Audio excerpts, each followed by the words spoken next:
ہوں گے، جنت کے دروازے کھول دیے جائیں گے، جنتی مین انٹرنس سے داخل ہو کے پھر اپنی اپنی جب جنت میں جائیں گے تو ان میں اتنا ہی فرق ہوگا جتنا یہاں زمین ہے، یہاں پلوٹو ہے، یہاں سورج ہے، یہاں چاند ہے، یہاں وہ سیارہ، یہاں وہ ستارہ، وہاں وہ ستارہ۔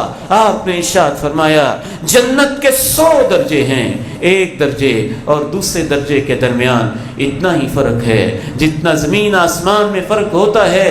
اور کچھ جنتی ایسے ہوں گے کہ وہ جنتیوں کی طرف ایسے دیکھتے ہوں گے، دوسرے انسانوں کی جنت کو ایسے دیکھتے ہوں گے جیسے تم زمین میں بیٹھ کے سورج اور چاند کو دیکھتے ہو۔ اور کچھ جنتی ایسے بھی ہوں گے کہ انبیاء بھی رشک کرتے ہوں گے، خوشی سے دیکھتے ہوں گے، واہ ان جنتیوں کی تو کیا ہی بات ہے، دیکھیں ان کے محل کیسے چمکتے ہوئے، سورج چاند کی طرح دمکتے ہوئے۔ پوچھا گیا یہ کون لوگ ہوں گے؟ فرمایا یہ وہ لوگ ہوں گے جن کی دوستیاں اللہ کی خاطر ہوتی تھی،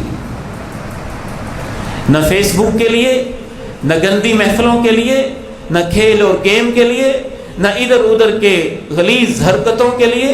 ان کی دوستیاں ہوتی ایمان کی بنیاد پہ، دوستیاں ہوتی سجدوں کی بنیاد پہ، دوستیاں ہوتی نماز کی بنیاد پہ، دوستیاں ہوتی دعوت کی بنیاد پہ، دوستیاں تھیں جہاد فی سبیل اللہ کی بنیاد پہ، دوستیاں تھیں دین کے علم کے بنیاد پہ، ایمان اور تقوی کی بنیاد پہ۔ یہ وہ جنتی ہوں گے کہ ان کو اتنی اونچی جنتیں دی جائیں گی کہ انبیاء اور شہداء بھی ان پہ رشک کرتے ہوں گے۔ اللہ رب العالمین نے تو ایک جگہ پہ یوں کہا کہ جس طرح دنیا میں تمہارے سٹیٹس مختلف ہیں، کوئی کیسا کوئی کیسا کوئی کیسا کوئی کیسا، وَلَلْآخِرَةُ أَكْبَرُ دَرَجَاتٍ وَأَكْبَرُ تَفْضِيلًا۔ اللہ نے جنت کے اندر بھی سٹیٹس بہت مختلف رکھے ہوئے ہیں، کوئی اصحاب الیمین ہیں، کوئی السابقون ہیں۔ کیا خیال ہے ہمارے جیسا ایک گناہگار اور صحابہ برابر تو نہیں نہ ہوں گے؟ یہ اللہ کا عدل ہے، صحابہ اور انبیاء برابر تو نہیں ہوں گے نا۔ انبیاء اور امام الانبیاء جو بیت المقدس میں ان کی امامت کروا رہے تھے، مدینہ کے تاجدار اور صاحب ختم نبوت، وہ برابر تو نہیں ہوں گے نا۔